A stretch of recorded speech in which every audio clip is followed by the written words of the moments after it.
Alhamdulillah, unang-una sa lahat, ang papuri at ang pasasalamat para lamang kay Allah subhanahu wa ta'ala. Pinupuri at pinasasalamatan natin ang Allah subhanahu wa ta'ala sa pagkakataon na ito na muli tayo ay makapagtipon upang maipagpatuloy natin ang ating pag-aaral at pagkakalap ng kaalaman, lalong-lalo na tungkol sa ating topiko, ang mga asawa ng Propeta Muhammad sallallahu alaihi wasallam. Sa mga nakaraang linggo ay alhamdulillah nagawa nating mapag-aralan ang ilan sa mga asawa ng Propeta Muhammad sallallahu alaihi wasallam, kabilang dito si Khadijah at si Sauda at si Aisha, at ngayon ay ating tatalakayin biidnillahi ta'ala ang tungkol kay Hafsah bint Umar radiyallahu anhuma. Okay? Ito ang pang-apat na asawa ng Propeta sallallahu alaihi wasallam ayon sa pagkakasunod-sunod ng pag-aasawa sa kanila ng Propeta Muhammad sallallahu alaihi wasallam. So si Hafsah ay kabilang sa mga importanteng personalidad mula sa lahat ng mga asawa ni Propeta Muhammad sallallahu alaihi wasallam. Sapagkat bukod sa siya ay ang anak ng Umar bin Khattab, siya din ay binigyang papuri ng Allah subhanahu wa ta'ala sa pamamagitan ng mismong sinabi ng Propeta sallallahu alaihi wasallam na sinabi sa kanya ni Jibril, innaha sawwamatun qawwama. Si Hafsah bint Umar radiyallahu anha ay sawwamatun qawwama. Sawwama yani kathirus sawm. Siya ay marami sa pagsasagawa o marami ang kanyang pagsasagawa ng pag-aayuno. Okay, madalas siyang mag-ayuno. Wa qawwama, ibig sabihin ay madalas siyang magtaguyod or magsagawa ng pagsamba kay Allah subhanahu wa ta'ala, lalo sa gabi ng pagsamba sa kanya. Okay, qawwama, sawwamatun qawwama. So bukod pa dyan, si Hafsah bint Umar bin Khattab ay kilala bilang isa sa mga huffadul Quran. Si Hafsah ay nakamemorya sa Quran, kabilang siya sa mga nakamemorya ng Quran mula sa unang pahina nito hanggang sa pinakahuling pahina ng banal na Quran. At si Hafsah ay ang pinagkatiwalaan ng mga mushaf o ng Quran. No, siya ay pinagkatiwalaan ng Umar bin Khattab, ganun din ni Abu Bakr radiyallahu an, ng pangangalaga sa Quran o ng libro ng compilation ng mga Quran. Sapagkat nung unang panahon, sa panahon na yaon, bago kay Uthman bin Affan, ay hindi pa nalikom sa formal na libro ang mga tawag dito, ang Quran. Ito ay nakasulat sa iba't ibang klase ng mga dahon, bato, tela, balat ng hayop, no? At si Hafsah ay pinagkatiwalaan ng Quran pagkatapos ni Abu Bakar, pagkatapos ni Umar, at even sa panahon ni Uthman radiyallahu anhum. Okay? So, yan si Hafsah bin Umar, and that is the reason why si Hafsah ay may malaking katayuan sa lahat ng mga naging asawa din ng Propeta Muhammad sallallahu alaihi wasallam. So sino si Hafsah? Si Hafsah bint Umar, anak ni Umar, na kilala sa tawag na Al-Faruq. Si Umar bin Khattab ay kilala sa tawag na Al-Faruq. Ibig sabihin, ang tagapagtukoy sa kamalian at katotohanan. Okay? Si Umar bin Khattab ay nagagawa niyang tukuyin ang kaibahan ng katotohanan, wasto, kamalian at kaligawan. Nagagawa niya itong ipaghiwalay. He can distinguish between the right and wrong, between the rightful and the falsehood. And that is why tinawag siya mismo ng Propeta Muhammad sallallahu alaihi wasallam bilang Al-Faruq. Bilang Al-Faruq. Okay? Tinatawag din si Umar bin Khattab bilang Abu Hafs. Ang kanyang ina ni Hafsah bint Umar ay si Zainab bint Mad'un bin Habib bin Wahab. So ang nanay niya ay si Zainab bint Maz'un o bint Mad'un bin Habib bint Wahab. Yan ang nanay ni Hafsa bint Umar bint Umar bin Al-Khattab. Ibig sabihin itong asawa dito ni Umar bin Al-Khattab ay sister ni Uthman bin Maz'un. Okay, sister ni Uthman bin Maz'un. Kilala si Uthman bin Maz'un? Tatandaan niyo si Khawla bint Hakim na nabanggit natin during that time na pag-discuss natin Khadijah radiyallahu anha. Si Khawla bint Hakim. Khawla bint Hakim. Okay? Yun ang asawa ni Uthman bin Maz'un.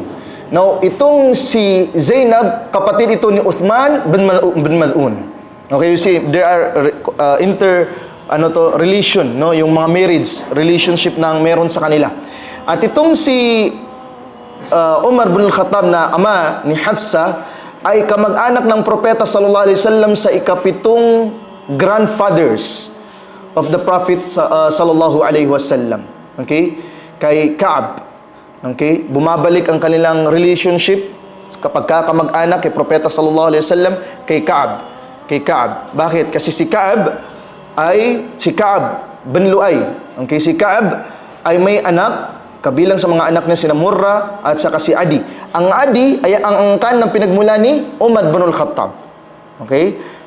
Yung Banu Adi, yun ang pinagmulan ng angkan, sub-tribe na pinagmulan ni Umar bin Al-Khattab. Saan nagmula itong Banu Adi? Mula kay Adi na anak ni Ka'ab. Okay? So, the relationship between Prophet Muhammad sallallahu alaihi wasallam and kay Umar bumabalik kay Ka'ab bin Lu'ay, si Ka'ab. Okay? Now, si Hafsa bint Umar radiyallahu anha, ang kanyang ama na ito na si Umar bin Al-Khattab radiyallahu ay kabilang sa mga pinakamatapang na mga sahaba. At siya din ay kabilang sa pinakakaaway ng Islam bago siya nag-Islam. Okay? Bago nag-Islam si Umar bin Al-Khattab, si Umar bin Al-Khattab ay matinding kalaban ng mga Muslim. Okay? Si Umar bin Al-Khattab ay mas matanda ng 3 taon kay Propeta Muhammad sallallahu alaihi wasallam sapagkat si Umar bin Al-Khattab ay isinilang siya 3 years after the happenings or the event of Fil, after the year of the elephant. Natatandaan ninyo during our introduction sa pagpasok natin sa wives ni Prophet Muhammad sallallahu alaihi wasallam, may nangyaring paglusob sa Makkah. Sino ang namuno dito? Si Abraha. Okay? Dala-dala niya ang maraming mga elepante.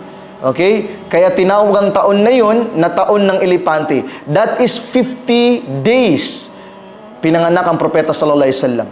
No? After na mangyari yung pag-atake, paglusob na yun ni Abraha kasama ng malalaking mga elepante, 50 days after that, ipinanganak ang propeta Muhammad sallallahu alaihi wasallam. And that is the reason why ang kapanganakan ng propeta sallallahu alaihi wasallam, yung taon ng kapanganakan ng propeta sallallahu alaihi wasallam, makikita niyo in the entire sirah, sinasabi it was during the year of the elephant. Okay? Panahon ng mga elepante. Dahil sa 50 days after that event, nangyari ang kapanganakan ng propeta Muhammad sallallahu alaihi wasallam. Samantala, si Umar bin Al-Khattab is 3 years. Okay? After ng pangyayari sa taon ng elepante. So, mas matanda ang propeta Muhammad sallallahu alaihi wasallam kay Umar bin Al-Khattab for 3 years. Okay? After the year of the elephant, pinanganak siya. Okay? Si Umar bin Al-Khattab is kilala bilang isang warrior, kilala bilang isang matigas, matapang na lalaki. Siya ay nirerespeto sa kanyang skill sa pakikipagdigma. At si Umar bin Al-Khattab, tulad ng nasabi ko sa inyo, is a very worst enemy of Islam bago siya mag-Islam. Okay? Ang tindi ng kanyang galit sa mga Muslim at kay Propeta Muhammad sallallahu alaihi wasallam dahil sa para sa pananaw ni Umar bin Al-Khattab, nasira ang unity ng Quraysh because of the Prophet sallallahu alaihi wasallam. For him, the same kung papaanong isipan ng marami mga Quraysh kay Propeta Muhammad sallallahu alaihi wasallam, nagdala ng fitna, kumbaga, si Propeta Muhammad sa kanilang angkan. So galit siya kay Propeta Muhammad sallallahu alaihi wasallam. And kahit saan pumupunta ang Propeta sallallahu alaihi wasallam, pumupunta din doon si Umar bin Al-Khattab. Sinusubaybayan, tinututukan niya. kahit saan pumunta ang propeta sallallahu alaihi wasallam, gina-spy niya, sinusundan niya. Hanggang sa propeta Muhammad sallallahu alaihi wasallam minsan, napatingin siya sa likuran niya, and then tiningnan niya kung saan si Umar bin Khattab, wala doon si Umar bin Khattab. Tuningnan niya sa kanyang kaliwa, nandun si Umar bin Khattab. So sabi niya, Masya Allah, ya Umar, adaytani. Sabi niya, nakukuha ako sa iyo na you oppress me by doing this. Sobra mo akong sinusundan sa kahit saan ako pumupunta. But this is the mentality of Umar bin Khattab, dahil sa galit nga siya kay Propeta Muhammad sallallahu alaihi wasallam. Hanggang sa dumating na si Umar bin Khattab ay sumunod kay Propeta sallallahu alaihi wasallam, at ang Propeta sallallahu alaihi wasallam papunta noon sa Kaaba at siya ay magdarasal. Okay? So nandun si Propeta Muhammad sallallahu alaihi wasallam para mag-offer ng salah. At si Umar bin Khattab, as usual, anong ginagawa niya? Nakatago sa mga gilid, tinitingnan niya sino ang idadawa ng propeta, sino ang kakausapin ng propeta, ano ang gagawin ng propeta sallallahu alaihi wasallam, tinututukan niya. And nakita ng propeta sallallahu alaihi wasallam pumunta sa Kaaba at nag-offer ng salah. So nag-standby si Umar bin Khattab at pinakikinggan niya ang propeta Muhammad sallallahu alaihi wasallam habang siya ay nagsasala. And during that time, binabasa ng propeta Muhammad sallallahu alaihi wasallam ang suratu Al-Haqqah. Okay? At nakikinig si Umar bin Khattab habang nagbabasa si propeta Muhammad sallallahu alaihi wasallam ng kanyang sala. And habang nakikinig, this is a narration na mismo si Umar ang nag-narrate. And sinabi niya, during the time na binabasa yung sura na yun ni propeta Muhammad sallallahu alaihi wasallam, nararamdaman ko ang kakaiba sa aking puso. Okay? Nararamdaman niya yung pag-iba ng kanyang puso. So nakikinig siya and sinasabi niya, mga salita na ito ni Muhammad, salita lang ito ng mga manunula. Sinabi ngayon ni Propeta Muhammad, binabasa niya suratu Al-Haqqah, ma huwa biqawli sha'ir. So nagulat, ibig sabihin na hindi ito salita ng isang manunula. So nabigla si Umar bin Khattab, sabi niya, yung sa mind ko, sinagot ni Muhammad through the revelation. Because that is part of the surah Al-Haqqah. Sinabi ng Allah subhanahu wa ta'ala, ma huwa biqawli kahin, o ma huwa biqawli sha'ir. Hindi ito sinasabi ng isang manunula. So sabi naman ni Umar bin Khattab, salita lang ito ng isang mangkukulam. And then nagsalita na naman ng Propeta sallallahu alaihi wasallam from the verse, wa ma huwa biqawli kahin. At hindi ito mula sa isang mangkukulam. So sabi ni Umar bin Khattab, Masya Allah, iba to. Kasi paano nalalaman ni Muhammad kung ano ang sinasabi ko, anong nasa isipan ko, hindi nga niya ito binabanggit. Actually, iniisip lang ni Umar bin Khattab. Habang nakikinig sa Propeta Muhammad sallallahu alaihi wasallam, iniisip niya na salita lang ito ng manunula. Pero sinagot siya ng Allah, ma huwa biqawli sha'ir. Sabi na, salita lang ito ng isang mangkukulam. Sinagot na naman siya ng Allah, wa ma huwa biqawli kahin. Sabi niya, iba ito. And that is the reason why medyo nalalambot ng puso ni Umar bin Khattab. And according to the narration, umuwi siya and masyado siyang nasasarapan doon sa pakikinig niya sa pagbabasa ng Propeta Muhammad sallallahu alaihi wasallam. And that is the reason why na ang Quran is really a words that will ease your heart. Okay? Sa kahit anong sitwasyon, problemang kalagayan natin, every time we go back to the Quran, it give you ease. Bibigyan ka nito ng kaluwagan sa puso, kapanatagan sa puso, kapayapaan sa puso. And even the kuffar, and there are a lot of situations na mga kuffar, during the time na pinakikinggan nila ang Propeta Muhammad sallallahu alaihi wasallam sa pagbasa niya ng Quran, ay nangangalog ang kanilang mga puso. Nanlalambot ang kanilang mga puso. Okay? Na one of the leaders of Quraysh, Utbah bin Rabi'ah, gusto niyang pinuntahan niya ang propeta sallallahu alaihi wasallam at kinausap niya ang propeta Muhammad sallallahu alaihi wasallam tungkol sa mga offer niya to stop the da'wah of the prophet. Kung mga ino-offer niya ang propeta Muhammad sallallahu alaihi wasallam, gawin mo ito just to stop the da'wah na ginagawa mo. Okay, ni-offer niya ang propeta. Yun yung pakikipag-usap na kay propeta sallallahu alaihi wasallam. Kung gusto mo maging hari, ipunin namin sa iyo ang desisyon upang ikay maging hari. Kung gusto mo ng kayamanan, ipunin namin sa iyo lahat ng kayamanan. Gawin ka namin pinakamayaman. Kung gusto mo ang pinakamagandang babae sa Quraysh, ituro mo sinong babae na yan. Kung siya ay dalaga, ibibigay namin sa iyo. Kung siya ay may asawa, ipapahiwalay namin sa kanya para maging asawa mo. All this, offer kay Propeta Muhammad sallallahu alaihi wasallam. And then ang Propeta sallallahu alaihi wasallam ay nanahimik. And then pagkatapos doon, sinabi niya kay Utbah bin Rabi'ah, sabi niya, tapos ka na ba magsalita? Sabi niya, opo. And then pagkatapos doon, binasa ni Propeta Muhammad sallallahu alaihi wasallam part of the verses of the Quran. And dahil sa sobrang pag-penetrate nito sa puso ni ni Utbah bin Rabi'ah ay napanghingi niya kay Propeta sallallahu alaihi wasallam. Sabi niya na, inihiling ko sa iyo sa ugnayang pagkakamag-anak na meron tayo.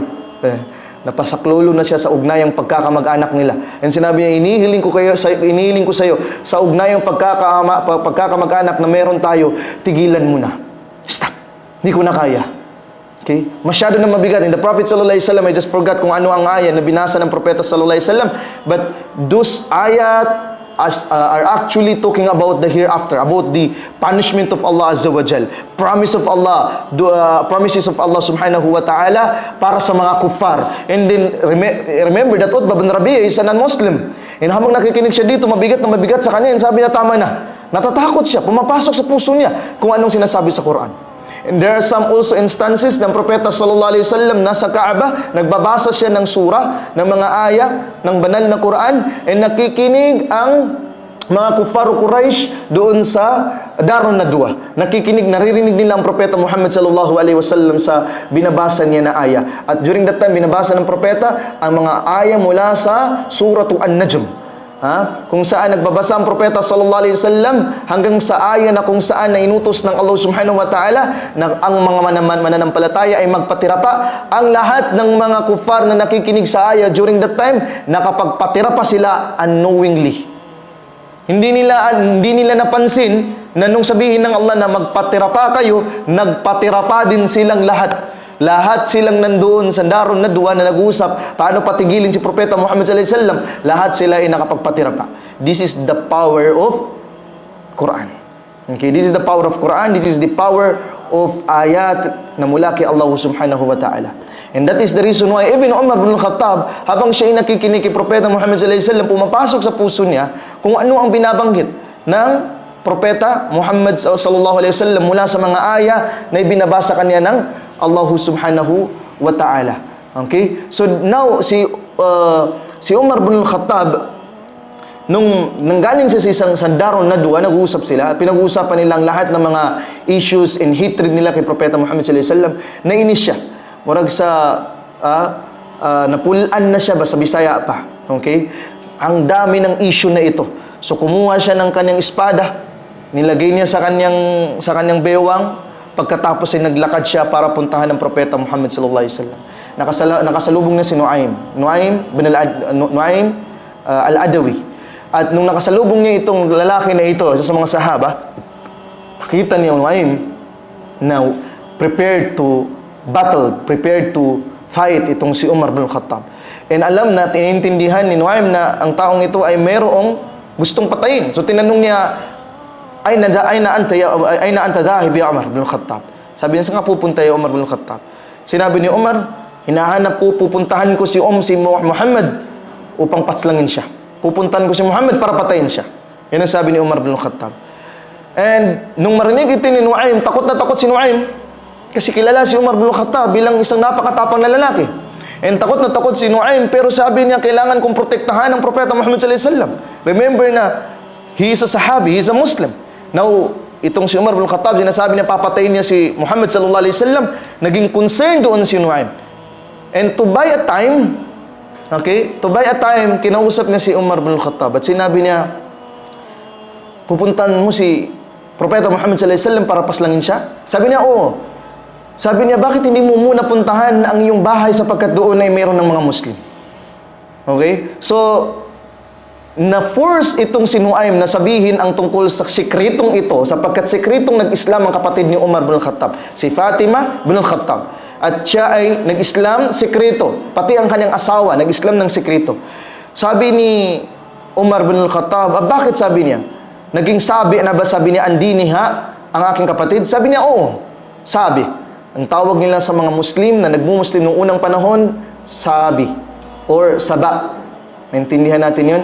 And that is the reason why, my dear sisters, na even until now, hindi nawawala na ang mga Muslim ay tinatawagan nila o tinatawag ng mga tao, ang mga Muslim, sa mga katawang hindi tama at hindi maganda. Ngayon, ang mga Muslim, for example, sinasabi nila mga muklo. Okay? Dilita makalitan, dilita matingala. Hindi tayo mabibigla, di tayo magtataka. Okay? Because even the Muslim during the time of the Prophet sallallahu alaihi wasallam, tinatawag din sila ng mga katawagan na hindi angkop para sa kanila. Okay? Like for example, itong ang mga kufaru Quraysh, tinatawag nila ang nagmumuslim na saba'ah, okay, o sabi ang dinihi. Okay, ibig sabihin ay tinalikuran niya ang kanyang relihiyon. Kaya nung si Umar bin Khattab ay nung nagmuslim si Umar bin Khattab, one of the kufaru Quraysh ay sumisigaw at sinabi niya, "Ha, Umar, kadid saba." Tingnan niyo si Umar, naging isa ng muklo, naging isa ng saba. Okay, kung sa atin pa na salita, si Umar naging muklo na. Okay? So now, itong si Umar bin Khattab, dahil sa kanyang galit sa nalaman niya, and take note, that is a secret, hindi alam ni Umar bin Khattab nag-Islam ang kanyang kapatid. Sikreto din yun ng kanyang kapatid.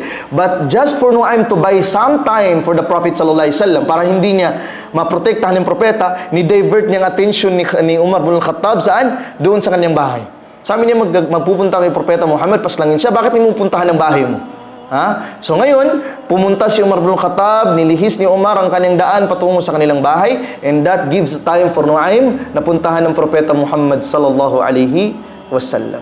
Okay, puntahan si Umar bin Khattab, si Propeta Muhammad sallallahu alaihi wasallam upang sabihin sa kanya kung ano ang plano ni Umar bin Khattab. So pumunta na itong si Umar bin Khattab doon sa kanilang bahay, at nakausap nga niya doon ang kanyang kapatid, at nakita niya doon ang kanyang kapatid na may daladalang ayat o mga scroll na kung saan nandoon na yung mga salita ng Quran. At ang bagay na nakahawak o naka-scroll na yun during that time na hawak ng kanyang kapatid ay mga ayat mula sa suratu At-Taha. Okay? And nangyari ang kwento tungkol sa kung paano itinulak ni Umar bin Khattab ang asawa niya, ang kanyang bayaw, at kung paano niya actually na napalo niya ang mukha ng kanyang kapatid, okay, during the time ng kanilang commotion with his bayaw, sa kanyang bayaw. Nangyari yung pag-aaway nila o yung pagtutulakan nila, accidentally napalo ni Umar bin Khattab ang mismong mukha ni Fatima na nagresulta ng pagdugo ng kanyang bibig, at nahulog yung part of the yung tawag dito, aritis, no, yung anong tawag sa Tagalog dito? Hikaw. Yes, yung hikaw. Isa sa mga hikaw na nakasabit sa tenga niya, natanggal yun dahil sa lakas ng pagkapalo ng kamay ni Umar bin Khattab doon sa kanyang kapatid. At nung makita niya ang hawak, dahil sa nakapulupot yun, nasa gilid lamang ng kanyang kamay, no? Iniipit sa pagitan ng kanyang dibdib at sa kanyang kamay, nahuhulog yung scroll na yun na gustong kunin ni Umar bin Khattab. Pero sabi ng kanyang kapatid, huwag mong kunin yan dahil la yamassuhu illa al-mutahharun. Hindi ito pwedeng hawakan ng kahit sino man, hindi isang mananampalataya. Dahil ang hindi mananampalataya, najis. Hindi karapat-dapat marumi. Dahil ang shirk, najas. Sabi nga ng Allah subhanahu wa ta'ala, ang pagtatambal kay Allah isang uri ng karumihan. So ang tao na musyrik, marumi, at hindi niya dapat hawakan ng isang malinis na salita ng Allah subhanahu wa ta'ala. Kung gusto mong basahin ito, sabi ng kanyang asawa, maligo ka, umakap ka sa Islam, tanggapin mo ang Islam, okay? At inshallah magagawa mong basahin ng Quran ang aya na ito. And all those happenings and events naging dahilan kung bakit si Umar bin Khattab ay yumakap sa Islam. But before that, si Propeta Muhammad sallallahu alaihi wasallam ay nagdua at sinabi niya, Allahumma izzal Islam bi Umar bin Khattab o bi Abi Jahl bin Hisham. So sabi niya, O Allah, palakasin mo ang Islam sa pamamagitan ng pagmuslim ni Umar bin Khattab o di kaya ni Abu Jahl bin Hisham. Okay? Si Abu Jahl bin Hisham. Ang kanyang pangalan ay si Amr bin Hisham. Ang original na pangalan ni Abu Jahl, Amr bin Hisham. Well, actually, Abu Jahl is not the real name of Abu Jahl. Ang lakab ni Abu Jahl is Abul Hakam. Okay? Abul Hakam. Abul Hakam means the father of wisdom. But the Prophet sallallahu alaihi wasallam siya nagtawag kay Abul Hakam na Abu Jahl. From the father of wisdom to the father of ignorance. Why? Dahil sa kanyang kahambugan. And dito mo makikita na kahit gaano katalino ang tao, kung ang katalino ng isang tao, ang kaayusan ng kanyang kaisipan, kung hindi ito magdadala sa kanya tungo sa katotohanan at sa matuwid na pananampalataya, mananatili siyang ignorante. Dahil ang tunay na matuwid na kaalaman at karunungan ay ang pagkakaunawa ng tao tungkol sa katotohanan ng kaisahan ng Allah. Kung hindi ito maunawaan ng tao, kahit anong doktorate pang abutin ng isang tao, kung nananatili siyang sumasamba sa rebulto, hindi siya matalino. Nakuha natin? Anong meron sa galing niya sa mga statistics or knowledge niya sa mathematics or knowledge niya sa anumang bagay, pero hindi niya maunawa na hindi siya dapat nagpapatira pa sa bato, bagkus ay dapat siyang nagpapatira pa sa nag-iisang Diyos na lumikha sa kanya. Naintindihan natin yun? And that is the reason why from being the father of wisdom, tinawag siyang the father of ignorance. Ang kanyang pangalan is Abul Hakam, tinawag siya ng propeta Abu Jahl. Ang kanyang original na name is Amr bin Hisham. Okay? So, iniling ng propeta sallallahu alaihi wasallam mapalakas ang Islam sa pamamagitan ng either of the two. And tinugunan ng Allah subhanahu wa ta'ala ang panalangin na ito ng propeta sallallahu alaihi wasallam through Umar bin al-Khattab, not through Abu Jahl. Hindi sa pamamagitan ng Abu Jahl. The reason is because the two, although the same leader, pareho silang mga leader ng Quraysh, and also they are all warriors, and they are all politicians, they are all brilliant individuals, pero magkaiba sila ng katangian, in characteristic, inner character, magkaiba sila. Si Umar bin al-Khattab is actually, even if galit siya kay Propeta Muhammad, hindi siya galit kay Propeta Muhammad in defend to their religion, but in concern to their tribe, in concern to the unity of Quraysh. Yun ang kay Umar bin al-Khattab. Not for the idolatries na meron sila. Hindi katulad ni Abu Jahl. Si Abu Jahl, ang pag-aaway niya kay Propeta Muhammad, nandoon na ang religion, faith, nandoon na din ang rivalry, because si Abu Jahl is mula sa angkan na na rival. Cousins ng propeta, cousins of Banu Hashim. Okay, cousins of Banu Hashim, pero rival, min Bani Abdisham. Kung halimbawa, makikita natin. So these two cousins is rival in their history. And that's why makikita mo yan sa mga salita ni Abu Jahl nung ang propeta sallallahu alaihi wasallam ay nag-declare ng prophethood at sinabi niya, kinuha na nga ninyo ang mga karapatan sa pag-angalaga ng Makkah, ng Kaaba, kukunin pa ninyo pati ang pagkakaroon ng prophethood. Nakita ninyo? So doon makikita mo na si Abu Jahl is mayroong sense of rivalry in terms of family against the Banu Hashim. Okay? So marami magkasama-sama sa reasons ni Abu Jahl sa paglaban kay Propeta Muhammad. Nandoon na ang tinatawag nga natin na rivalry, family rivalry, no? Nandoon na din yung inggit kay Propeta Muhammad sallallahu alaihi wasallam, nandoon na ang tungkol sa idolatry, nandoon na din sa tungkol sa kung ano ang kalagayan ng kanilang tribo. Naintindihan natin? Samantala si Umar bin al-Khattab, ano ang main reasons kung bakit nagagalit siya kay Propeta Muhammad? It's because of the division, disunity na nangyayari sa Quraysh sa pananaw ni Umar bin al-Khattab dahil sa da'wa ni Propeta Muhammad sallallahu alaihi wasallam. Ang sa kanya is only the love for his family, the love for his tribe, the love for his nation. Ganun lang. Nakuha natin yun? Not really about sa belief, not really about sa aqidah. Naintindihan natin yun? So that is the reason why according to our scholars na sa dua ng Propeta Muhammad sallallahu alaihi wasallam between Abu Jahl and Umar bin al-Khattab, mas ibinili ng Allah si Umar bin al-Khattab na siyang maging maging Muslim. Okay? At that is a very unbelievable for the people of Makkah. Ang pag-Islam ni Umar bin al-Khattab is something very impossible para sa mga taga-Makkah. Why? Because kung papaano nagpakita ng pagkamuhi si Umar bin al-Khattab against Islam and against the Prophet Muhammad sallallahu alaihi wasallam.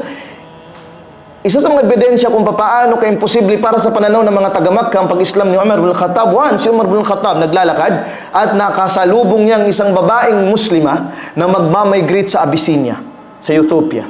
Okay? Nung makasalubong niya ang isang babae, sinabi niya, saan ka pupunta? Sa takot ng babae, naging defensive siya. Kasi sinong kaharap niya? Umar bin al-Khattab. One of the first enemy of Islam, no? Mortal na kalaban ng Islam before sa kanyang pagiging Muslim. Okay? So nung makita niya na naging defensive ang babae, sinabi niya, nafirru bidina ankum. Nafirru bidina anka. So sabi niya, lalayo kami at tatakas kami for our religion from you. Tatakas kami, aalis kami with our religion from you. Iiwan namin kayo para iligtas namin ang sarili namin kasama ng aming relihiyon. Yun ang sagot niya kay Umar bin al-Khattab. defensive, di ba? Alam mo yung tao pag medyo mabigla and there's an enmity between the two and then nagiging prangko ka. Ha? Awakasan, di ka kababayaan.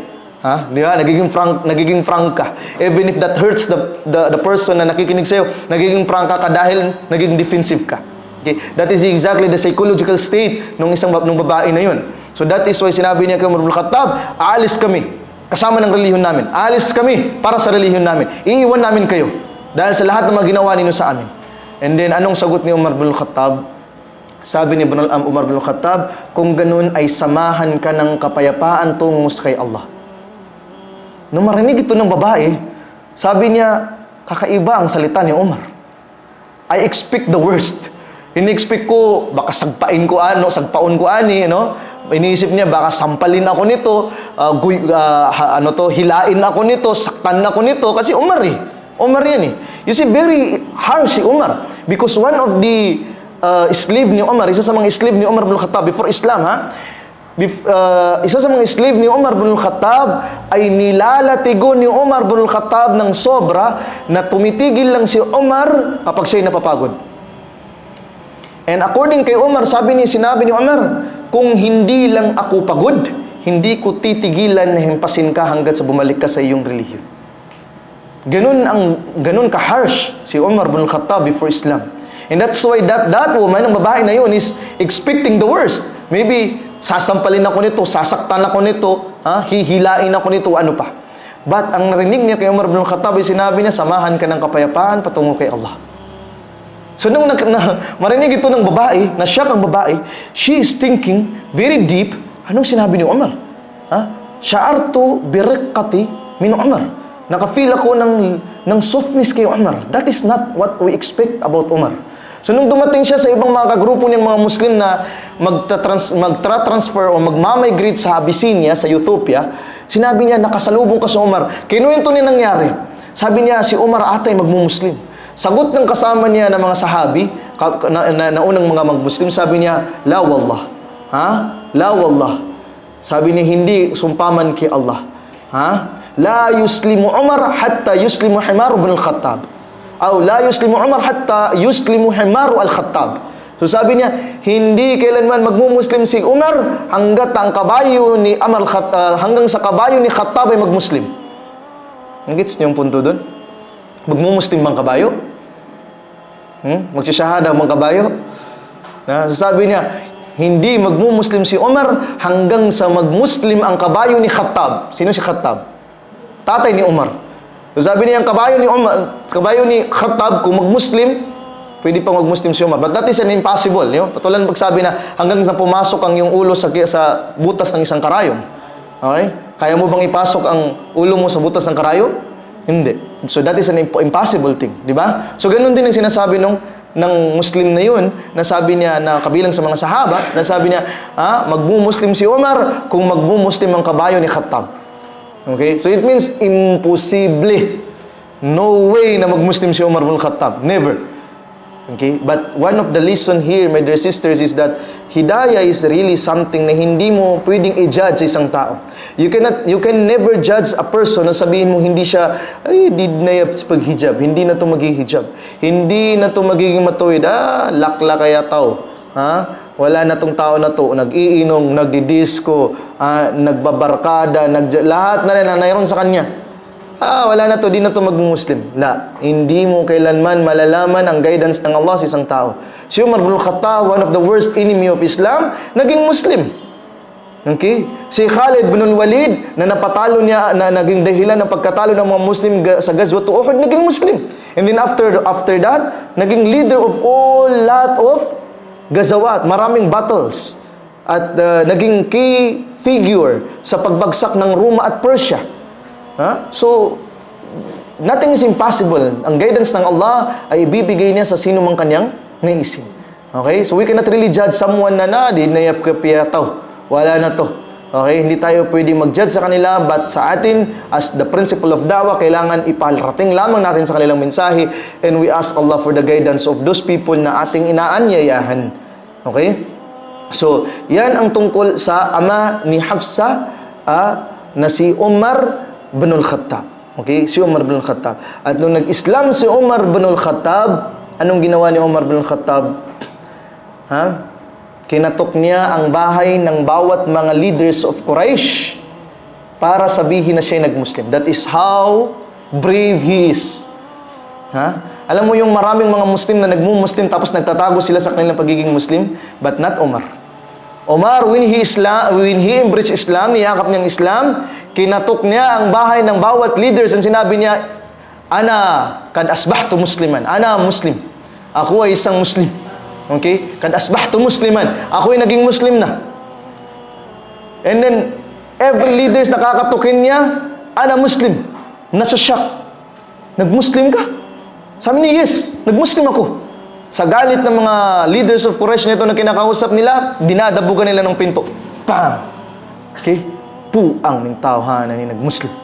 Okay? So, ganun ang kanilang expression against kay Umar nung siya nag-Muslim. But si Umar bin Khattab, hindi siya nakontento na tinatok niya ang mga bahay ng mga leaders of Quraysh. Nakita niya na ang mga leaders of Quraysh ayaw nilang sabihin na siya ay nag-Muslim. Because they fear na ang mga tao sundan nila si Umar. Nakuha natin? So ano ang ginawa ni Umar bin Khattab? Pinuntahan niya si Jamil. If I'm not mistaken, it is Jamil or Abu Jamil. It's Jamil. So pinuntahan niya ang isa sa mga leader, isa sa mga tao, kilalang, kumbaga, media personality kung sa panahon pa natin ngayon. Bakit? Kasi itong tao na to, according sa sira, napakalaki ng bunganga niya, bumburadyo. Okay? So kapag magsalita siya, chismoso siya, na kapag magsalita siya, malalaman ng lahat ng mga tao. Bumbo. Okay? Sobra, bumburadyo siya. Pag marinig niya ang isang balita, kinakalat niya kaagad. Okay? So, si Umar bin Khattab, hindi siya nakontento sa leaders of Quraysh. Pinuntahan niya yung lalaking yun. Sabi niya, ano yun? Nag-Muslim ako. Sabi, nag-Muslim ka? Sabi niya, nag-Muslim ako. After sabihin ni Umar, nag-Muslim siya, ningdagan siya, tumakbo siya sa mga daanan at sinisigaw niya, Umar kadis saba. Tingnan niyo si Umar, naging sa atin pa salita natin ngayon, nagmuklo na. Wala na si Umar, nagmuklo na. Huna Umar kadis saba, fakad saba. Huna Umar fakad saba. Tingnan niyo si Umar naging isa ng saba. Si Umar naging isa ng saba. Okay, ibig sabihin naging isa ng Muslim. Sa salita natin ngayon naging muklo na. And inikalat na yun sa buong daanan ng Makkah. And yun ang gusto ni Umar bin Khattab. Khalas, ngayon hindi ko na kailangan mangutok sa mga bahay, nandun na. He did the job. Okay? He did the job. Yung anong gusto ni Umar bin Khattab. So, yan ang nangyari doon sa pag-Islam ni Umar bin Khattab. And that is afterwards, si Umar bin Khattab ay, naging great supporters of Prophet Muhammad sallallahu alaihi wasallam. Okay? Ngayon, kabilang sa mga kapatid ni Hafsa, which is a very important figure din sa mga sahaba, ay si Abdullah bin Umar. Okay, si Abdullah bin Umar is one of the scholars of the sahaba. One of the person na makikita natin sa maraming mga tafasir ng Quran. Okay? At kabilang siya sa mga individual na may malalim na pag-uunawa sa mga ayat, sa tafsir ng mga ayat ng Quran. Si Abdullah bin Umar. Okay? Ngayon, punta tayo sa tungkol sa panahon ng kapanganakan ni Hafsa bint Umar. Si Hafsa ay pinanganak, anong taon? Pinanganak siya 5 years before the prophethood. Okay? Pinanganak siya 5 years before the prophethood. And that is, anong edad ng propeta sa mga time na yun? Kung nasusundan ninyo ang edad ng propeta. It's very important to memorize the age and events. 35, yes. Ang edad ng propeta sallallahu alaihi wasallam during that time is 45. Anong basihan? Dahil ang propeta, naging propeta siya at the age of 40. And 5 years before the prophethood, it means 35 ang propeta sallallahu alaihi wasallam. Okay, pinanganak si Hafsa during that time. At kasabay niya, o malapit sa panahon na yun, ang kapanganakan din ni Fatima, na anak ni propeta sallallahu alaihi wasallam na pinakahuli. Si Fatima az-Zahra, Fatima bint Muhammad sallallahu alaihi wasallam wa alaiha assalam wa ridwanillahi alaiha. So yun si si Hafsa at saka si Fatima radiyallahu anha. Pinanganak sila at the same year, 5 years before the prophethood of the Prophet Muhammad sallallahu alaihi wasallam. Sa 35 years of the Prophet, ito din yung taon na kung saan itinayo ang Kaaba. Rebuilding of the Kaaba. Kasi kung ano yung Kaaba natin na meron tayo ngayon, inayos yan ng Propeta sallallahu alaihi wasallam. Okay? So inayos nila yan kasama ng mga Quraysh at ni-arrange nila ulit ang bato ng Hajarul Aswad. Okay? Ang Hajarul Aswad. And during that time, ang Hajarul Aswad ay malaki. Ang Hajarul Aswad during that time ay malaki. Ang Hajarul Aswad na nakikita natin ngayon is only pieces. Alam niyo ba yon? Yung nakikita niyo ng malaki, hindi yun ang entire Hajarul Aswad. Nakikita niyo doon ang maliliit na bato na nasa loob ng maitim, yun ang Hajarul Aswad. Yes, so yung hinahalikan. Pero yung hinahalikan na yun, may mga maliliit na bato doon na makikita mo na nakadikit na something na parang sinemento doon. Yun ang tunay na Hajarul Aswad. Kasi ang Hajarul Aswad ay ninakaw ng mga Shia. Okay, ninakaw yan ng mga Shia. At nung naibalik ito, yung Hajarul Aswad, naibalik ito not in the form nito na na kung paano ito ninakaw. Okay, for many years ang Kaaba ay walang Hajarul Aswad. Okay? Nag-hajj ang mga Muslim without Hajarul Aswad dahil ninakaw ito ng mga Fatimiyya. Ninakaw ito ng mga Shia, Fatimiyya. Okay? So ngayon, yung time na yun na inarrange ang Kaaba at ang bato ng Hajarul Aswad is in the form was the very the original form of the Hajarul Aswad. And then ipinatong nila ito ng maayos at itinaas nila ng konti ang tawag dito, ang pintuan ng Kaaba. At that was on the 35 years of the Prophet Muhammad sallallahu alaihi wasallam. Okay? Ngayon, punta tayo sa marriage of the Prophet sallallahu alaihi wasallam kay sino? Hafsa bint Umar radiyallahu anha. Napangasawa ng Propeta sallallahu alaihi wasallam si Hafsa bint Umar kailan? In the 4th year after Hijrah. Okay? That is after na mapangasawa ng Propeta Muhammad sallallahu alaihi wasallam, sino? Si Aisha radhiyallahu anha. After na mapangasawa ng Propeta sallallahu alaihi wasallam, si Aisha radhiyallahu anha. Di ba? Kasi napangasawa ng Propeta sallallahu alaihi wasallam si Aisha kailan? Sa pagtalakay natin kay Aisha kailan?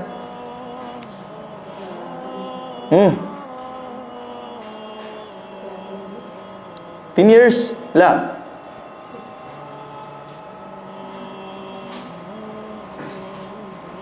So yan, ibig sabihin dapat bago kayo pumunta dito, nagre-review na kayo daan sa anong natalakay natin nung last. Okay? After ng Gazwatu Badr, doon na entirely na consume ng propeta si Aisha radhiyallahu anha. Okay? So mali pala yung tanong ko, hindi yung pag-aasawa kundi kailan na-consume ng propeta sallallahu alaihi wasallam si Aisha. Na-consume ng propeta sallallahu alaihi wasallam si Aisha, kailan? After ng Gazwatu Badr. Okay? After ng Gazwatu Badr. In the year after that, napangasawa ng propeta sallallahu alaihi wasallam si Hafsa bint Umar. Okay? Napangasawa niya si Hafsa. Ngayon, that is in the 3rd or in the 4th year of Hijrah. Okay? Ngayon, si Hafsa, nung napangasawa siya ng propeta sallallahu alaihi wasallam is nasa 20s. Okay? Nasa 20s. Si Hafsa bint Umar. Okay? At mayroong naunang naging asawa si Hafsa bago si propeta. Okay? Sino ang naging asawa ni Hafsa bint Umar? Si Khunais ibn Hudhafa. Khunais ibn Hudhafa as-Sahmi. Okay? Yun ang unang asawa ni Hafsa. At siya ay isang matuwid, loyal na Muslim. Okay? Si Khunais. Si Khunais ay kasama sa mga nag-migrate sa Abyssinia, sa Ethiopia. Okay? Kasama niya of course ang kanyang asawa na si Hafsa. At kabilang si Khunais sa pinakaunang nag-migrate sa Madina. Okay? At kasama si Khunais sa mga battle ng Propeta Muhammad sallallahu alaihi wasallam, unang battle ng Propeta, ang Ghazwatu Badr and Ghazwatu Uhud. At namatay si Khunais dahil sa digmaan ng Ghazwatu Uhud. During the Ghazwatu Uhud ay nasugatan si Khunais ng matinding sugat na nagresulta ng kanyang kamatayan days after ng Ghazwatu Uhud. Okay, remember in the Ghazwatu Uhud, maraming namatay ng mga Muslim dyan. Okay? And maraming mga prominenteng sahaba na yumakap, early sahaba na nag-Muslim ang namatay during Ghazwatu Uhud. Kabilang dyan sa naging resulta ng digmaan ay si Khunais bin Hudhafa. Okay? Nung namatay si Khunais bin Hudhafa, and si Hafsa during that time ay nasa age of 20, ay nagproblema si Umar bin Khattab. One of the concern of a father. Na wala ng asawa si Hafsa bint Umar. And naging concern ito ni Umar bin Khattab. At dito mo makikita ayuhal akhawat na ang mga Muslim, ang tamang ugali ng mga Muslim na kalalakihan, mga kapatid na lalaki, elder brothers, and the fathers or the uncles, the guardians of women, na hanapan nila ng mapangangasawa ang kanilang mga anak, ang kanilang kapatid, o ang kanilang pamangkin ng isang mabuting lalaki. At ito ang sunnah, at ito ang tamang paraan, at ito ay tama at inutos ng Islam na hindi ginagawa ngayon ng mga Muslim. Ngayon ang mga Muslim naging masyado ng ma-pride, na nahihiya na silang sabihin sa sinong tao, na mabuting tao, na ialok sa kanya yung kanyang anak, o di kaya ang kanyang kapatid. Maintindihan natin? Okay, para sa kanya, na ito ay kawalang dangal sa kanya, na ialok niya ang kanyang anak doon sa isang lalaki mabuti. At ito'y mali. Ito'y mali. Ngayon, maraming mga babae umaabot na sa 26, umaabot na sa 27, umaabot na sa 27, 28, 29, 30, mayroong 35, even 40s, hindi pa napangasawa. Yes. Hindi hadi musiba. Ito ay musiba. Because ang kababaihan, supposedly, in the early age, kailangan na po-preserve. But, dahil sa paglayo ng mga Muslim sa tradisyon ng Islam tungkol sa pag-aasawa, na ang mga lalaki dapat maghanap sila, ang mga ama, ang mga kapatid, maghanap sila ng sino makakapangasawa sa kanilang mga anak o sa kanilang mga kapatid na babae para ma-preserve, hindi na ginagawa ngayon. Dahil sa pride. Ang mga babae naman, ayaw nilang magpag-asawa. O di kaya ay mapili. O di kaya ay ayaw nila kasi may asawa. O dahil sa ayaw nila ng duwaya, ayaw nila ng taaddud. Ang problema, mga binata ayaw mag-asawa. At yung namang mga may asawa na sila may gusto mag-asawa. Ang problema, mga babae naman ang ayaw nila kasi may duwaya. And now, this is our all paglayo sa kung ano ang batas ng Islam at ang sunnah na itinuturo sa Islam. Western, because ang nagiging isipan ng mga tao ay kung ano ang standard ng West at hindi ang standard ng Islam. And this is musibah. Ito ang problema. And this is the reason why dumarating ang fitna sa mga taong ito. Ito ay fitna. Sapagkat ang mga bagay nito ay maaari magresulta sa kanila ng fitna. Ha? So, ngayon, si Umar bin Khattab, hindi siya nahiya. Hindi siya nahihiya. And because this is their concern. Hindi ito ay concern nila sa kanilang anak. Ngayon, ang mga parents, mas hahayaan nila ang kanilang mga anak na mahulog sa maraming kaso ng fitna at nakakagawa ng kasalanang marami kaysa ang halapan nila na makakapangasawa sa kanya. Para sa kanila, hindi ko po muna papaasawa ang aking anak kasi hindi pa nagiging doktor, o hindi pa nagiging nurse, o hindi pa nagiging teacher. Kahit pa na during the time of the process, the whole process of that duration ng pagiging doktor niya, ng pagiging attorney niya, ng pagiging nurse niya, ay maraming nangyayaring fitna. Wala silang pakialam doon. Mas gusto nilang importante, makatapos mo na siya, maging doktor mo na siya, maging nurse mo na siya, maging teacher mo na siya bago siya makapag-asawa. So, di just let that happen na mangyari ang anumang klaseng fitna o anumang mga klase ng hindi magandang mga pangyayari para lang ma-preserve ang dunyawiya na gusto nila. Ang tungkol sa dunya na gusto nila. Intindihan natin? No, ang mga babae ngayon, puro sasabihin nila na, ay hindi, wala naman akong girlfriend, wala naman akong boyfriend. Okay, wala namang fitna sa akin na nangyayari na wala naman akong boyfriend. Fitna, it's not just about doing something relationship with a boyfriend. But fitna is about our surroundings. Fitna is kung ano yung nakikita natin sa araw-araw. Ha? Nung una, ang mga fitna nakikita lang natin, dinadaanan natin. Ngayon, hindi na. Ni-scan na lang natin. Okay? Ang fitna is hindi lang sa relationship with the other, sa isang lalaki. Ang fitna ay kung ano yung mga nai-instill sa mind natin because sa kung ano ang mga pressures and fitna na nasa surroundings natin. This is fitna. Nakuha natin yun? So, mas inahayaan ng ibang mga parents na mahulog doon ng kanilang mga anak kaysa ang ma-preserve nila ang kanilang mga anak. Okay? At ito ay problema. Ito ay malaking problema. Ha? Magre-result ng maraming fitna at ang fitna na yun ay magre-result ng kasiraan, kawalan ng baraka sa pamilya. Nawawalan ng baraka ang bahay. Nawawalan ng baraka ang family. Bakit? Siyempre, kasi meron sa isa sa pamilya nilang napifitna o nauulog sa fitna. Allahu a'lam kung gaano kalalim ang fitna kalagayan nila. Intindihan natin? So, this is a concern na dapat bigyan ng mga parents the way kung paano naging concern si Umar bin Khattab para sa kanyang anak na babae. Ang mga Muslim during that time, hindi nila hayaan na lumagpas ng isang linggo ang isang babae na naging widow na hindi nila papangasawain. O di kaya ang isang babaeng tumaas ang kanyang edad na hindi pa mapapangasawa. Tingnan mo si Aisha, tingnan mo si Khadija, si Hafsa, tingnan mo mga sahaba ridwanin alaihim ng mga babae. Kinasal ba sila at the age of 25, 26, 27, 28, 20s? No. Kinasal sila at the very before 20s. Because of their idea of preservation sa mga kababaihan. Okay? Pag-preserve nila doon sa sa mga kababaihan. Iniisip kasi ng iba na kapag ipaasawa ko ang aking anak, matatapos ang kanyang pag-aaral. No, hindi yun totoo.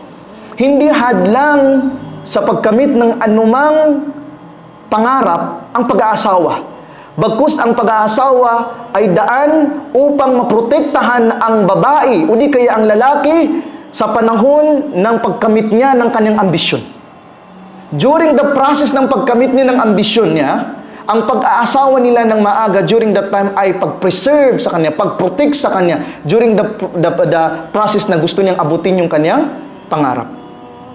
So it means ang pag-aasawa ng maaga is actually protection for them. Hindi ito hadlang. Hindi dahil sa nag-aasawa siya, may stop na siya sa pag-aaral. Hindi dahil sa mag-aasawa na siya, hindi niya makakamit ang pagiging doktor niya o pagiging teacher niya. Bakit? Pwede naman siya mag-asawa and at the same time mag-aaral. Ngayon, Ustad, na paano yan? Pag mabubuntis. Magkakaroon siya ng pamilya, mahirapan sila. Ang Islam ay maraming paraan. Hindi dahil sa nag-asawa kayo agad-agad na kayo magbubuntis. You can have the family planning. At ang tinatawag sa Islam na tandim. Family planning is tandim. Ang pinagbabawal sa Islam yung ano yun? Ta'did. Ano yung ta'did? Yung ilimit mo yung panganganak mo. Yung tinasabi ng laygit. Talagang hindi na masusundan. Yun ay bawal sa Islam. Pero ang tandim, pinahintulutan sa Islam. Ano yung tandim? Yung i-plan mo yung pagkakaroon ng panganganak. Yes, for example na, ang isang babae na pangasawa siya first year college. First year college pa lang. Okay? So ano mangyayari ngayon? Ang plan nila, hindi mo na sila magkakaanak inshallah not until matapos silang mag-graduate. Nakadepende yun sa kanilang mag-asawa, sa kanilang pagkakasundo. No, kung gusto nila magkaroon sila ng anak, hindi, okay, nagkaroon sila ng anak, maybe there are another ways ng pag-aalaga doon sa anak, and at the same time, continue sa pag-aaral nila. Ilan ang kilala ko ng mga mga kabataan ngayon, na mag-asawa sila college, may anak sila. Pero nag-aaral sila until now sa college. So, naging hadlang ba doon sa kanila? No. And, mashallah, magtatapos silang dalawa o mga tao na ito, ng mga college students sila, and then may asawa na sila, magtatapos sila na magkasama sila ng asawa niya. So during the whole life of his college life, he is preserved. She is preserved. And she is protected. Walang fitna because meron siyang asawa. But this is the idea of the West. Kasi ang mga Western people, ina-arrange at nilalagay nila, nisisettle, sabi nila yung word na settle. Nisisettle nila ang sarili nila sa pamilya o pag-aasawa after na nila makamit ang lahat ng kung anong gusto nilang gawin. Di ba? Maging college graduate sila, magkaroon sila ng trabaho, saka pa daw sila magkakasal. Kasi naman ang mga tao na yun, gumagawa na sila ng zina bago pa man sila makasal. So wala nang problema. Sa kanila, it's just part of formality. It's just part of what? Tradition. But marriage sa atin, ang marriage is not a tradition, it's not a culture. Okay? Hindi, it's not just about formality. Marriage is about preservation. Preserving the women, protection for the women, protection for the youth. Naintindihan natin yun? Okay? So, sa lahat kayo mga parents po kayo na nandito, is that you have to understand that this is the standard of the West. If nakikita ninyo ang inyong mga anak na parang sila ay nalulugod na, mayroong kinalulugdan, o di kaya sila ay mayroong makikita mo sa kanila, may mga hints kasi yan eh. Makikita mo sa anak mo yan, na yung anak mo may nagugustuhan na, o yung anak mo medyo parang nafi-fit na. Minsan lang yung mga parents nagbubuta-butahan lang, nagbubulag-bulagan lang. Bakit? Kasi ayaw nilang ipakasal kasi nag-aaral pa. Yun ang nasa mind. But there are a lot of hints na nakikita nila ng anak nila actually nagkakagusto na, yung anak nila actually nafi-fit na. Or minsan alam nila ng anak nila may nobyo na or may nobya na. Nagets natin yun? Okay? You have to understand, if makita niyo yan, then do the best para ma-preserve yung bata. Okay? Maibigay sa kanila advice ang bata kung anong dapat niya. Pwede kang makipag-communicate doon sa bata. Like lalo na mga babae, you are the mother. Kayo yung babae. Maybe you can communicate with your daughters. Para mag-open siya sa inyo. Kasi if makita mo na siya ay nalulugod, okay, maybe kahit hindi mo nakita na meron siyang nagugustuhan, maybe tanungin mo siya, ano ba yung mga bagay na gusto mo sa isang lalaki? So that will ma-evaluate mo dun, how is the thinking ng babae, ng anak mo? Is gusto na ba niya na makapag-asawa na o may mag-asawa na sa kanya? Or ano kung may mag-aasawa sa kanya, ano ba yung gusto niya? So that ikaw po, maghuna-huna ka sino kaya sa mga kaibigan ko, sa kamag-anak ko, sa mga relatives ko, ang may mga ganitong qualities na pwede kong ikuan sa aking anak. Based sa gusto ng anak ko. Hindi sa based sa kung anong standard mo. Kasi silang mag-aasawa, hindi ikaw. Di ba? Because sometimes, ang madalas, ang iniisip ng parents kung anong standard niya, hindi yung standard ng anak. Kaya nauuwi, pag nag-asawa yung yung bata, yung babae at lalaki, nauuwi sa hiwalayan. Kaya kaya hindi nila gusto yung isa't isa. Ang ginusto ninyo sa anak ninyo, yung standard mo, hindi yung standard ng anak mo. Buti kung ikaw yung ikakasal doon sa lalaki. Yung anak mong babae, ikakasal doon sa lalaki. Siya yung magsasuffer. So, it's very important to communicate with your daughters, malaman mo, ma-evaluate mo ano ang meron sa kanila. Ano ang mga pananaw nila tungkol dito. One of the story na related dyan is anak ni Shuaib. Shuaib al-Madian. Okay, si Shuaib, Nabi Shuaib alayhi salam. Okay? Nung na-meet nila si Musa alayhi salam. So, si Musa, na-meet ni si Shuaib, kasama ng kanyang anak na babae. Ang anak ni Shuaib, nagkagusto kay Musa. Pero, nahihiya ang anak niyang babae na sabihin sa kanyang ama na gusto ko si Musa, gusto ko yung lalaki. Pero anong ginawa ng babae? Sinabi niya doon sa kanyang father na ikuan natin, kumbaga i-hire natin si Musa for something, from some work. The purpose there is para makasama si Musa. Doon naintindihan ng Shuaib na ang kanyang anak na babae ay mayroong gusto kay Musa alayhi salam, and which is ikinasal niya sa pagitan nila. Ikinasal niya doon kay Musa alayhi salam. So this is the father, this is the parent. Pakiramdaman po natin ng ating mga anak, tingnan natin ang kalagayan ng ating mga anak, at huwag nating ikompromiso ang kanilang kalagayang diniya, ang kanilang kalagayang pangrelihiyon at pananampalataya. Huwag nating ikompromiso yun dahil lamang sa paghahangad nating makamundong ambisyon. Okay? Dahil first of all, my dear mothers, parents, hindi natin alam kung ano ang talagang aabutin ng buhay natin at ng anak natin at ng ambisyon na tinatahak nila. Sure ka na magiging engineer siya? Sure ka na maging teacher siya? Sure ka na maging doktor siya? We do not know that. Okay? Maybe there will be some incidents na mangyayari na bago mangyari yun, and then all because of the fit na nangyari sa kanya. Pinayon na ka po na may ugat si Karuma at si Wataka. O di kayo na nagkaroon na ng ibang relasyon ng ang anak mo na nagkukos na ng mga hindi magandang mga gawain. Yun lang ba hintayin mo? Saka mo sasabihin na ikasal natin to. Wal-iyadu billah. So saka mo magdidesisyon ng ganun kapag nakita mo na nahulog na sa apoy? Bago pa man mahulog sa apoy ang anak mo, you have to save her. So parents, we have to feel. Pakiramdaman po natin ng ating mga anak. The same way kung ano ang ginawa ni Umar bin al-Khattab doon sa kanyang anak na si Hafsa bint Umar. Naging miniawid akalian. Naging problema niya. Ngayon si Hafsa wala nang asawa. Nakita ninyo? Hindi umabot yan ng 5 years, 3 years, 5 years, 10 years. Bago niya inisip na kailangan may makapag-asawa kay Hafsa. Instantly after namatay si Khunais, naging problema ni Umar bin Khattab, paano ko ma-preserve ang aking anak? That is a parent. That is the real parents. Okay? Yun ang tunay na pangangalaga ng isang magulang sa kanyang anak. So nung makita niya ito at maging problema niya ito, naisip na si Uthman bin Affan. Okay? Naisip na si Uthman bin Affan. At anong ginawa niya? Pinunta niya si Uthman bin Affan. Bakit si Uthman bin Affan ang first choice niya? Kasi bago lang noon namatay ang asawa ni Uthman bin Affan na anak ng propeta sallallahu alaihi wasallam. Sino? Si Ruqayya. Okay? Bago lang noon namatay kasi si Ruqayya ay namatay during the Battle of Badr. Okay? During the Battle of Badr, kung saan all things are good news except after nung dumating sina propeta sa Madina after the Ghazwat of Badr at nalaman niya na namatay at inilibing ang kanyang anak na si Ruqayya. That is also the reason why si Uthman bin Affan hindi siya naka-join sa Battle of Badr. Hindi nakasali si Uthman bin Affan sa digmaan ng Ghazwat of Badr dahil inalagaan niya ang kanyang anak ay ang kanyang asawa na sino? Si Ruqayya. So nung namatay si Ruqayya, inisip ni Umar bin Khattab, maybe si Uthman ay nangangailangan ng bagong asawa dahil namatay para at least ay maibsan ang lungkot ni Uthman. So idudulog ko sa kanya ang aking anak na si Hafsa. So pinuntahan ni Umar bin Khattab si Uthman. Okay? Nakita niyo ngayon, idudulog ng isang father sa kanyang kaibigan, si Uthman bin Affan.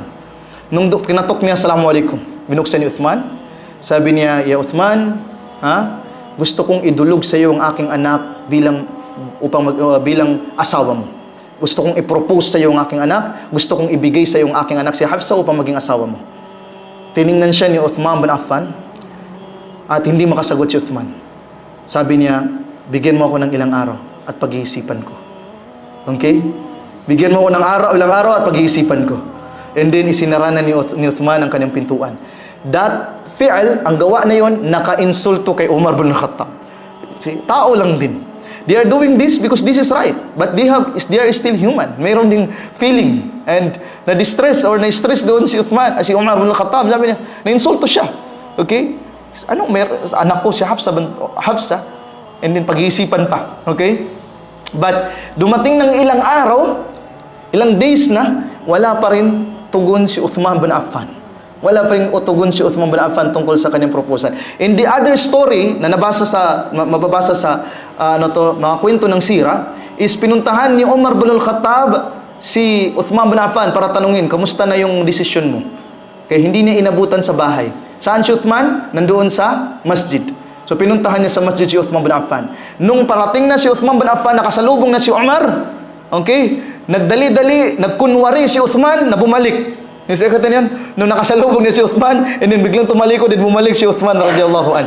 Nung makita ni Uthman, nalalapitan siya ni Umar bin Khattab, nagtakbir si Uthman, Allahu Akbar.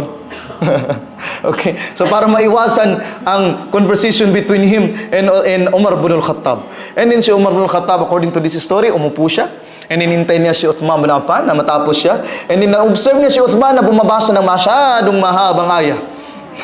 Okay? So, pero hinintay ito ni Umar bin Khattab hanggang natapos si si Uthman bin Affan. And then nung wala nang lusot talaga si Uthman dahil nakita ni Uthman na talagang ayaw siya tantanan ni Umar bin Khattab, ay sinabi niya kay Umar bin Khattab, Ya Umar, la uridu ziwaj.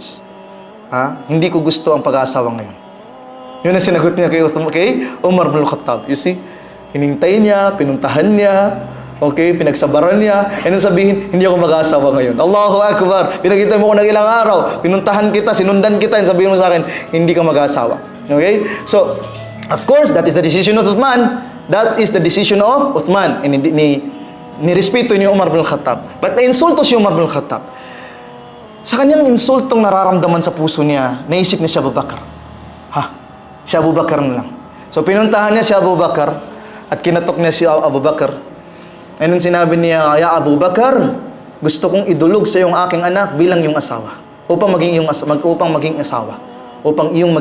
asawa.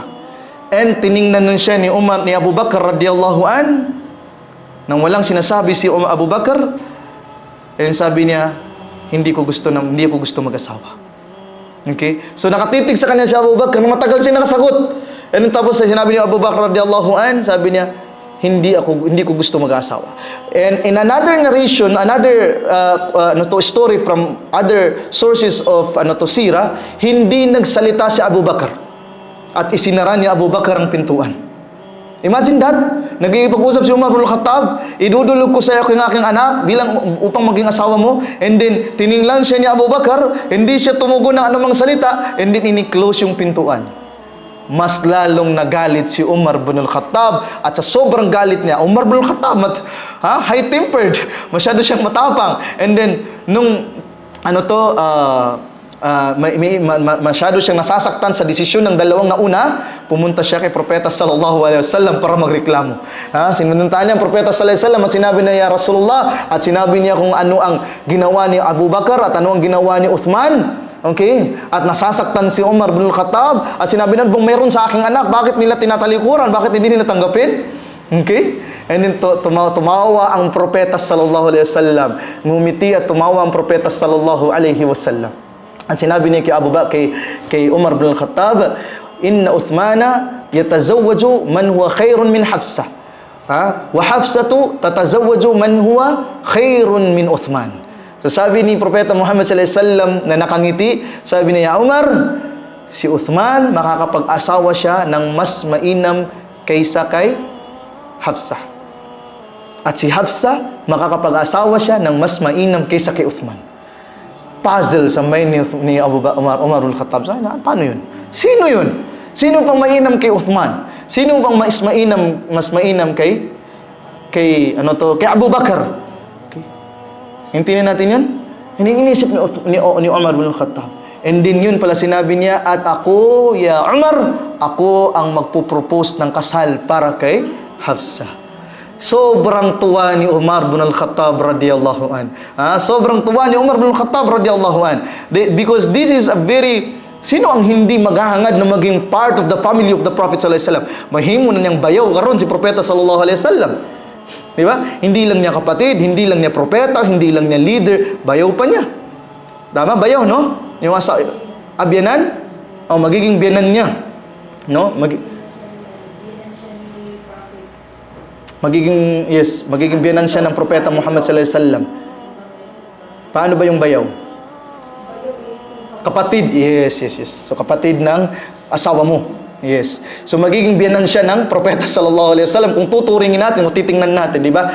In short is that magkakaroon ng close relationship and family ties between Umar bin Khattab and the Prophet sallallahu alaihi wasallam. So tuwang-tuwa si Umar bin Khattab. Yun palang ibig sabihin ng propeta na si Hafsa ay makakapag-asawa na masigit kaysa kay Uthman. Sino yun? Si Propeta Muhammad sallallahu alaihi wasallam. At si Hafsa, sino ang mas mainam kay Hafsa? Na mas mainam na mapapangasawa ni Uthman? Sino yun? Si Kulthum.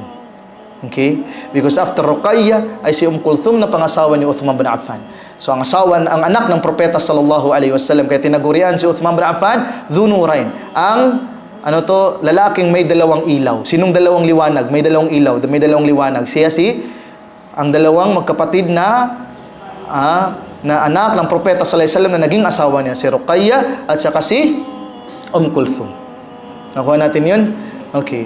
So, alhamdulillah, ngayon, naglakad na tuwang-tuwa, nakangiti, masaya, si Umar bin Khattab. Okay? At nakasalubong niya si nakasalubong na si Abu Bakr radiyallahu an.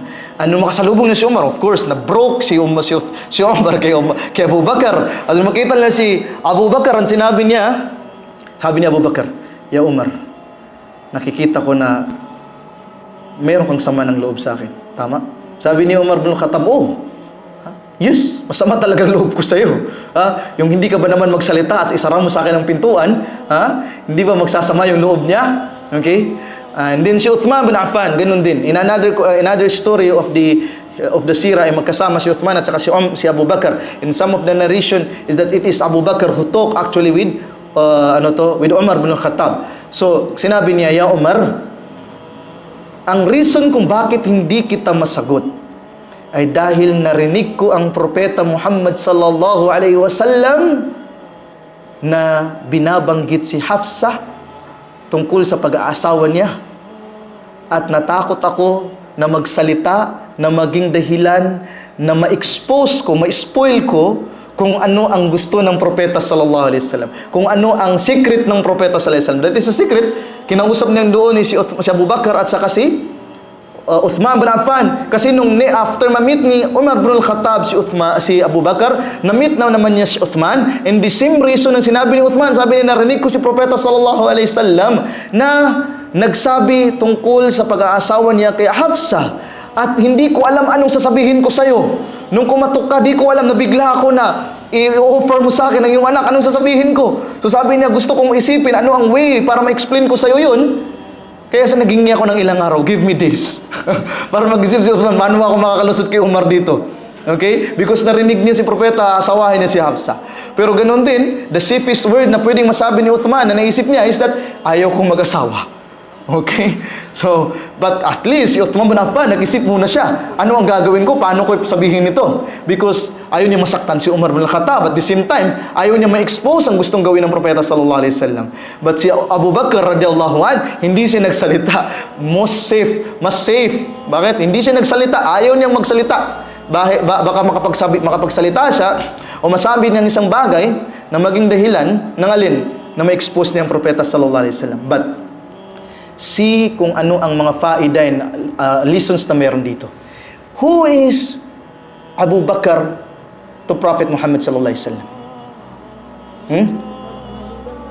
Ha? Panugangan yan. Di ba?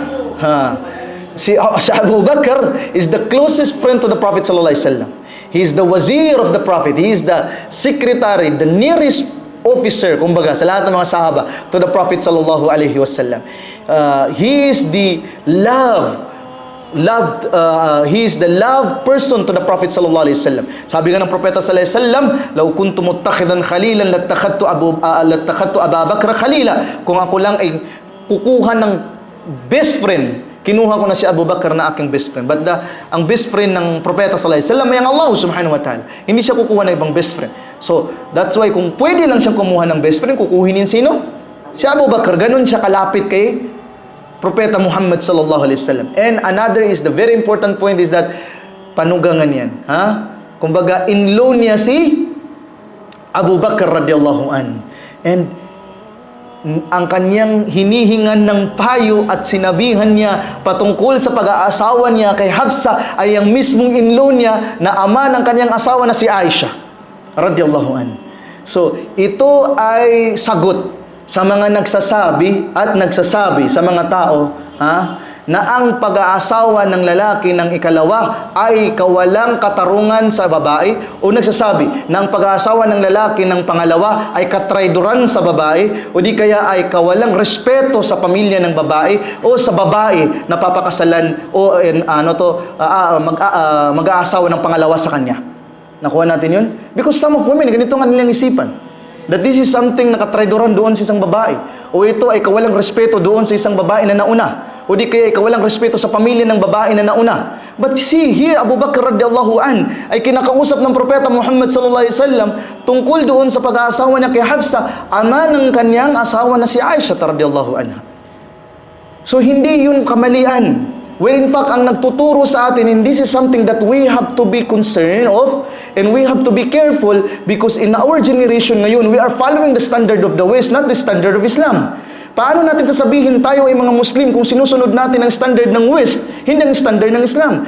Ang Islam ay nagsasabi ng pag-asawa ng lalaki ng ikalawa, ng ikatatlo, ng ikaapat. At ito ang batas ng Islam. At ito ang tradisyon ng propeta Muhammad sallallahu alaihi wasallam. At ito ay bahagi ng Islam. At napakaraming listahan ng mga mabubuting rason kung bakit ito ginawang kapahintulot ng Islam.